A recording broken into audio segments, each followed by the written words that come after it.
Hello and welcome back to The Pisky Trap, a series where we explore the folklore, history and legends from across Devon and Cornwall.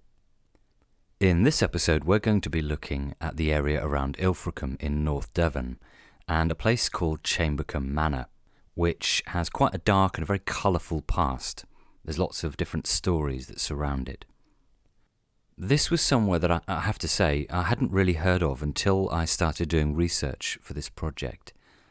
But as soon as I started looking a little bit further into it, there was one particular story that really jumped out at me, and I knew straight away that it was going to be worthy of its own episode. Those of you who've been listening to the series so far will be well aware that I'm fascinated by local ghost stories. And Chambercombe Manor is a great example because it's become well known as a haunted place.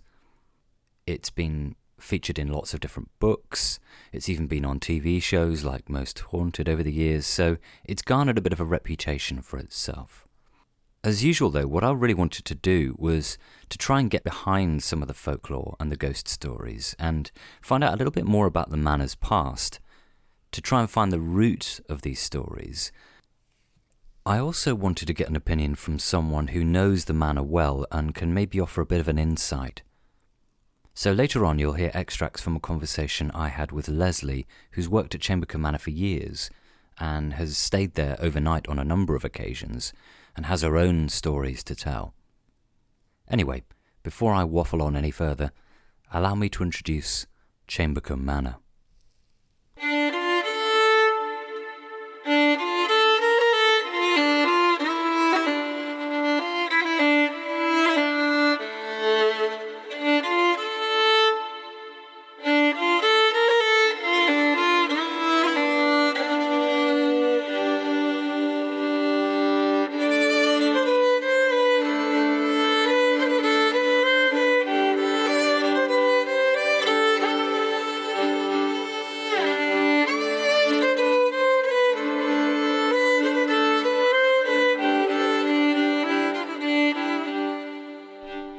For those of you who haven't heard of it, Chambercombe Manor is situated on the outskirts of Ilfracombe, which is on the north coast of Devon.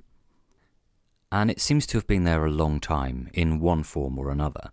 There's a long history of occupation on the site, apparently going back as far as the 11th century, and it's even mentioned in the Domesday Book of 1086.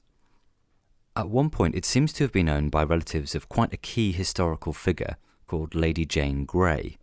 Now, Lady Jane Grey is often called the 9 Days Queen.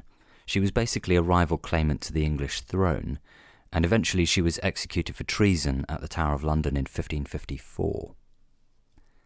Lady Jane is supposed to have stayed at the manor, and there's even a room which bears her name, supposedly the room where she once slept. The whole manor itself is steeped in lots of legends and folklore. And there's one particular story that's become quite famous over the years, and if you were to go and Google the manor, you'll almost certainly come across it. There's several different variations of the tale, and this is one of the factors that makes trying to pin down the truth behind it quite difficult. It all centres around this story that some years ago a former owner of the manor was having some renovations done to the roof, and already there's some variations in this. Some sources say that the date of this renovation was the 1730s, others say it was in the 1860s or even in the 1880s. Whatever the exact date, at some point during the course of the work they came across the outline of a window. Now, on closer inspection it seemed that there was no known room in which that window could have been located. So the owner eventually decides he's going to break through the wall of the bedroom, which happens to be known as Lady Jane Grey's room, and in doing so, they discovered a secret chamber which had been completely sealed up. Inside, they found an ornate bedstead, and lying on the bed was a skeleton, which was later found to be that of a young woman. Now, there's been lots of different theories and lots of different stories as to the identity of this woman, and that's something that we're going to be talking a little bit about later on. Associated with this secret room are tales of footsteps and apparitions, as well as moans and groans that seem to come from that area. visitors and staff have reported a wide range of different paranormal phenomena over the years. 2 young girls in what's been described as Victorian clothing have been witnessed in some of the upstairs rooms, particularly a room called the Chippendale Room, where a girl is alleged to have died many years ago. And these girls seem so real that some visitors have been fooled into thinking that there were actual children who were dressed up and were effectively, costumed actors or reenactors.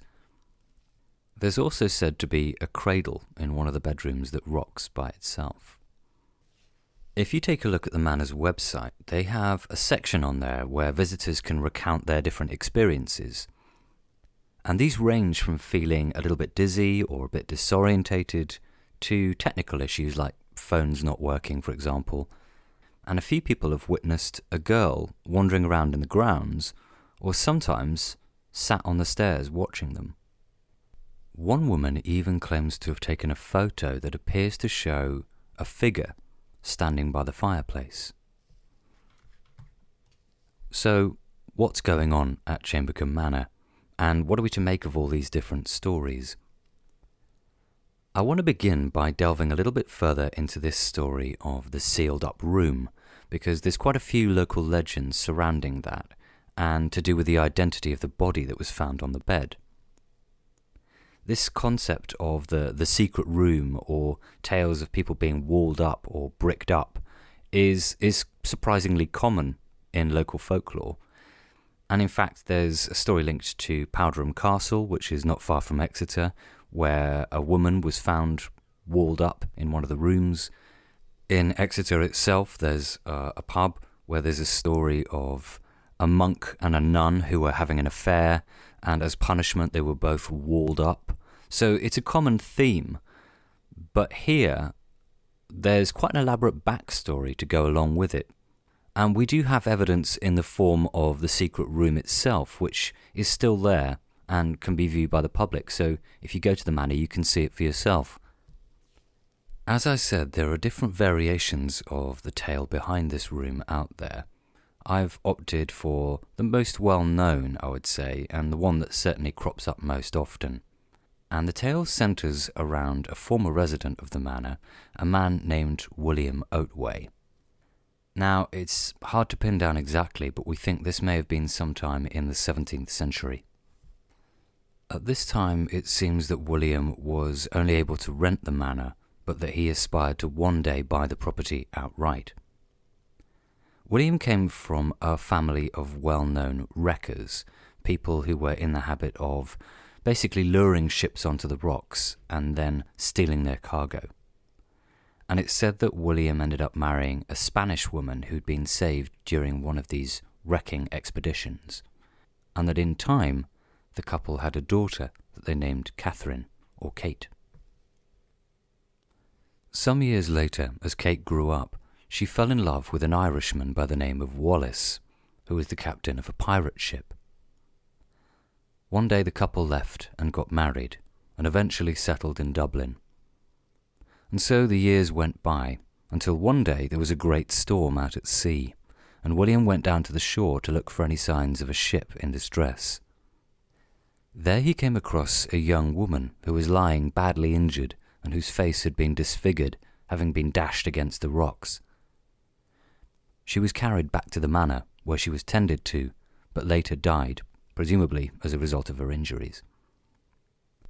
Searching her body for any clues as to her identity, they found that she was wearing a money belt, which was filled to the brim with gold and jewels. It was a vast sum, perhaps even enough that William might finally be able to buy the manor. When a shipping agent later called to inquire about a female passenger who had been reported missing, they were shown the passenger lists from the ship. And when the name was pointed out to them, the young woman's identity was finally revealed. She was Kate Wallace, William's own daughter, who it seems had been travelling back for a family visit. Knowing that if he revealed her body was in his house, he might be forced to give up the money as well, William chose instead to conceal the young woman's body in the room where she lay, and then had it sealed up. Ever since, the spirit of the unfortunate Kate has been said to haunt the manor, footsteps have been heard, and low moaning sounds are said to emanate from the once sealed-up room. A lady in a long white dress has also been seen wandering the grounds. Now, whether there's any truth to the story of Kate Wallace or whether it's all simply legend is hard to fathom. I think it's perhaps a story that evolved over time, combining some genuine incidents and maybe real events, and perhaps real people, into a story that serves as an explanation for why there might have been a sealed-up room that had a young woman's skeleton in it. And that in itself is quite macabre, and it's intriguing, and it poses lots of questions. With that in mind, I sat down a while back for a Zoom conversation with Leslie Simons, who works at the manor, just to get her thoughts on the stories about the manor and its dark past. We began by talking about this secret room, and also whether the manor might have been linked in some way to the history of smuggling and wrecking in the area. And apologies in advance for some of the audio distortion on this recording. Behind that window lintel, there is a room that has been blocked off with a wooden panel at some point. Right. And enough space has been left to go through there, so it has become a passageway. But it certainly was shut off for a very long time. And I think probably, maybe Victorian times, somebody opened up a hole in this wood panelling so that you could see in. There's nothing in there at all. It's just a horrible spidery derelict space. But certainly it's not a room that has been used for centuries. You can tell that by the plaster and all kinds of things.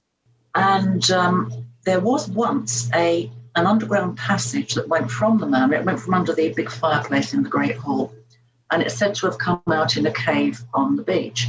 It was filled in. The last part of it was filled in the 1970s by the last owner. But we recently met someone who had a father in his late 90s who said he actually remembered when he stayed there, going down the passageway and coming down at the beach. So maybe it is true. It's 3/4 of a mile. It sounds quite far-fetched, but there certainly was an underground tunnel there at some point. That's amazing, because that's one of those things, it's almost a common trope that you get that. You hear about priest holes and you hear about passages and things like that, but often there isn't the evidence for it. But from what you're saying, it definitely sounds like there was a passage of some sort that was blocked up. In fact, there are several in Ilfracombe. I mean, a few years ago, they discovered another one going from the top of the hill down into the harbour when they were building a block of flats. And they're known as smugglers' passages, and I guess that's what they were used for. I mean, that makes sense, because I suppose if you've got things being either coming from elsewhere, say Ireland or Wales or things like that, or you're going around and then you're going off to, I don't know, Spain, France or whatever, like, it makes sense in terms of a drop-off point. Well, we're on the Bristol Channel, and up the top end is Bristol, obviously. And back in the 1700s, there were literally ships coming in from all over the world laden with luxury goods. I mean, and in some of the documentation, we read about 90-gallon kegs of brandy being smuggled. Very nice too. All kinds of things. But of course, you had all this sea traffic coming up the Bristol Channel. No doubt deals were done. And also, of course, there were wreckings, and that's something else, a lot more sinister. There's always been a bit of a speculation when it comes to the wrecking. I think everyone knows that smuggling definitely went on, but when it comes to wreckings, how much of it was, because it's easy to conjure up the Daphne du Maurier Jamaica Inn wrecking, but how much of it was opportunism? If you kind of go, that's clearly a wreck, we might as well get in and loot that while we can. That certainly went on too, but I believe a ship called the London was wrecked off Heel Bay. People would keep an eye on local shipping, I've always been told, and they would be aware in very bad weather. We do get enormous storms here, 40 and 50-foot waves at times. Wow. And people would be aware if a ship was in trouble, for example, and the men apparently would go out on the cliffs with their lanterns and try to lure them onto the rocks. The idea being that people would think they were looking at the harbour lights and think, oh, there's the harbour, we'll be safe in there, but straight onto the rocks. No, I think wrecking has certainly gone on here. So it certainly seems plausible that the manor may well have been linked with wrecking and smuggling in the local area. And at one time there was certainly a blocked off room, and by the sounds of it, potentially a secret passage too. I wanted to know a little bit more about some of the visitor experiences, because there's so many quotes and accounts on the website, not just to do with the blocked off room, but the accounts of these two girls as well. I wondered if there was any more to it. I also asked Leslie whether she believed the manor was haunted.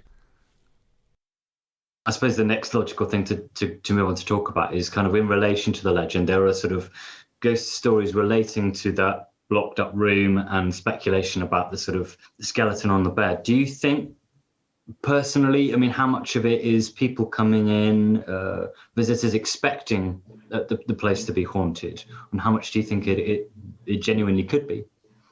I'm what you'd call a skeptical believer, if you like. I've always believed in the paranormal because when I was a kid, I used to see things, and that's always been a part of me. I'm right brain. And what I can say is that people have come to the manor either to work or as visitors, and they've had experiences that have convinced them that something else existed. My own son has never believed any of it. He's always thought I'm slightly, woo-woo. And he worked at the manor for a few months one summer, and down to all the experiences he had, all the things that happened to him, he now says, yes, I do believe there is something. Not sure what, but it did change his mind.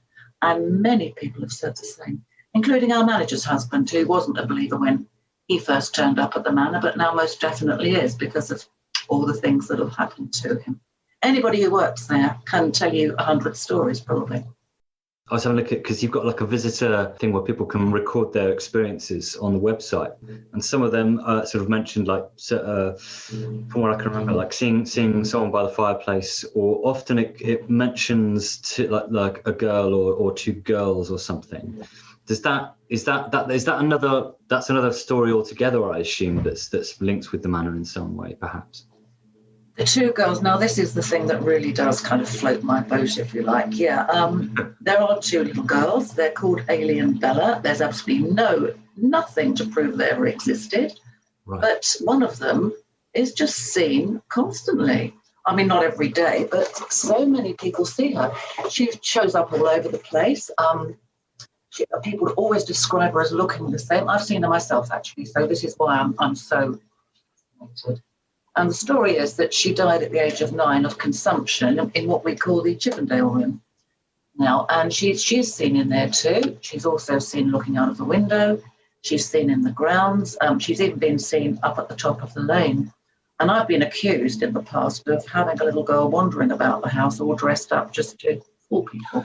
Of course, they had actually seen, it was a skeptic who had actually seen Ailey, and she does appear as absolutely solid.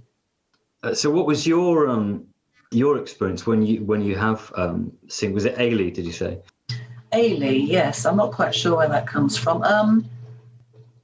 I'd been with numerous people over the years who'd seen her, and I was always looking the other way or whatever.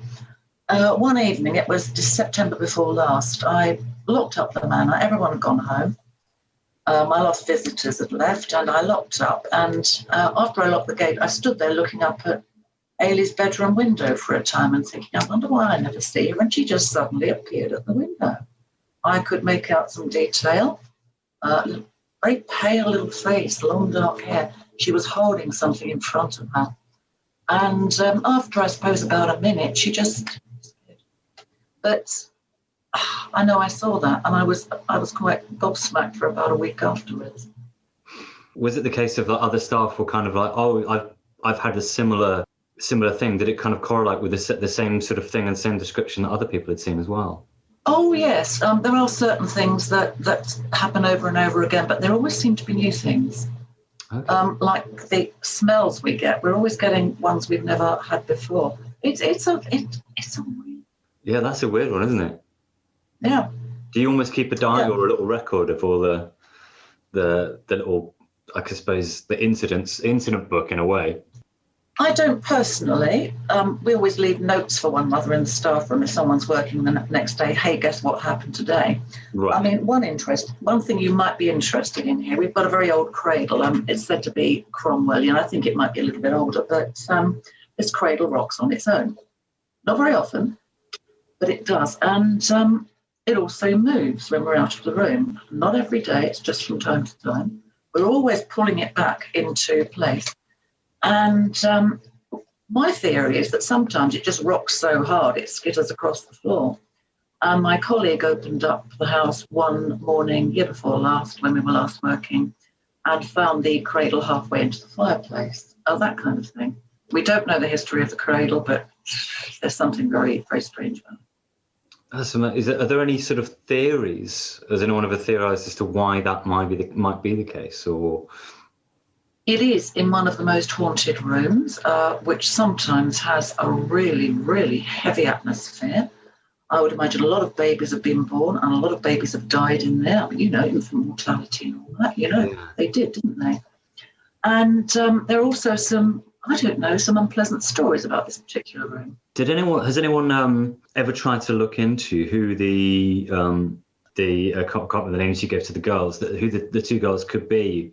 You said that there's probably no evidence of them on paper, but has anyone tried to look into it in the past? She doesn't appear, Ailey doesn't appear, we think the other one's earlier, by the way, but Ailey doesn't appear on any of the censuses, but the story goes that she stayed there with her aunt, and she was very ill and died there. But my colleague and I have often wondered if she's buried in one of the local churchyards, which would be logical. And we've always meant to go and do the tour of the churchyards, but we haven't got around to it yet. I hope we will one of these days. It does seem like there's quite a lot going on at Chambercombe Manor, and on a fairly regular basis as well. And lots of different kinds of phenomena too, much more than the things that are simply written in the books and that you can find on the internet. I have to wonder how much of it is to do with the atmosphere of walking into a place like that that's so old and clearly has so many tales to tell after all these centuries.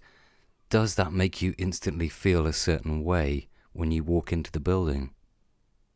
I have to wonder how much the visitors and staff have prior knowledge of any of these stories before they come to the manor, and whether that somehow kind of reflects on their experiences. That said, during our conversation, Leslie spoke about some more obscure phenomena and incidents that have occurred, which would be a lot harder to research beforehand. Another thing, we have a pair of 17th century chairs that are said to have a curse on them. We don't actually know what the curse might be, but we do have a photo taken by actually our trustee of a figure standing behind one of them. There's also a very small haunted staircase where whispering voices are heard, and sometimes you get poked. There's a wig cupboard that has a very sinister reputation. We don't actually know why, but sometimes that opens on its own. And we have doors that slam for absolutely no reason, and sometimes fly open as well. As we were about to wrap up our conversation, Leslie mentioned to me an experience that she'd had one day at the manor, which was a standalone event in the middle of the day, and that was seemingly unrelated to any of the usual recorded phenomena at the manor. I'll just tell you one more thing before you go. I was in the manager's office one day, and we were talking, and I just happened to take a look at the CCTV monitors. We have CCTV in the grounds. And there, standing by the front gate of the manor, there were two people dressed in Victorian outfits, a very tall man and a much shorter woman. And I called her over, and we're looking at these two. We can make out exactly what they're wearing. And they were so clear, like two people posing for a Victorian photo. We went outside, there was nobody there. Went back in, they were still standing there, and they must have been there for a good half hour, just standing there. But they were about a foot below the level of the road, so they're more or less standing in midair. And the thing was, she said they disappeared after a while, but when she ran the tape back, there was nothing on it. So I I just thought that was an interesting snippet. Wow, that's amazing. So you'd even gone out to check, there's no one there, you go back in and they're still there. Yeah. That's amazing. But the road is kind of higher than the bit that there's a bank that comes down. And they were standing about a foot below the actual level of the road, essentially in mid-air, really. So interesting. Pretty compelling stuff there, really. I mean, you've got activity going on there in the middle of the day with more than one person witnessing it, and seemingly unrelated to any of the recorded stories or anything like that. And with so many accounts of different things going on by members of staff or visitors, it does make you start to wonder what's going on at the manor. I want to return now to the story that first drew me to looking into the manor further.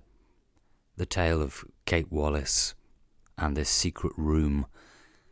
The consensus seems to be that it's pretty much a local legend, maybe an amalgamation of several different stories that have been told over the centuries, and again, like so many folk tales, added to and embellished over the years, perhaps inspired by real people, and maybe inspired by some real events. The fact remains that there was some kind of blocked up or secret room. Whether there was a bed with a skeleton on it is hard to say. We know that there were families called Oakway living in the local area. The tricky bit is, at the time that the tale is set in the 17th century, the manor was a farmhouse by that point, and it would have been rented out, and so there aren't any exact records of who was there. So in one sense, the idea that William Oakway might have been renting the manor is certainly plausible. As for the rest of it, I can believe that there may have been wrecking and smuggling going on. That seems completely believable to me. Some other elements of the story seem to kind of fall in line with lots of familiar folk tales, so I'm a little sceptical about some elements of the story. That still leaves us with the question of why there was this sealed up or blocked off room in the first place. Was it something to do with the smuggling and the wrecking that was going on, maybe hiding contraband, or was it something a lot darker, something to do with traumatic or tragic or even violent events that took place at the manor centuries ago? It's hard to say for certain. The manor runs Paranormal Nights, where you can stay in the building overnight and explore it for yourself, and sometimes guest psychics and mediums have gone into that room and have picked up on something awful and something tragic that happened in there, and people talk all the time about there being a bad atmosphere in that space. So that only leaves us with more questions. Then there's the two girls that Leslie referred to as Ailey and Bella, who might also be potentially from different eras as well. There's lots of questions there. I have to wonder whether there might be some way of finding some records. I think given the amount of information, the amount of accounts and the sheer amount of stories surrounding one place, I don't think this is the last you've seen of the Pisky Trap relationship with Chambercombe Manor. Now I've started finding out more, I'm determined to go and visit the manor myself and perhaps interview people at the manor to try and get more information and see what else we can find out. I'm sure that the manor has a lot more secrets to reveal. So stay tuned, because I'm sure at some point there'll be a follow-up episode. I'd like to thank Leslie and everyone at Chambercombe Manor, and if you'd like more information you can check out the reading list for this series. Thanks for listening. The Pisky Trap is presented by me, Keith Wallace, with music by Elizabeth Westcott and artwork by Caris Harrington.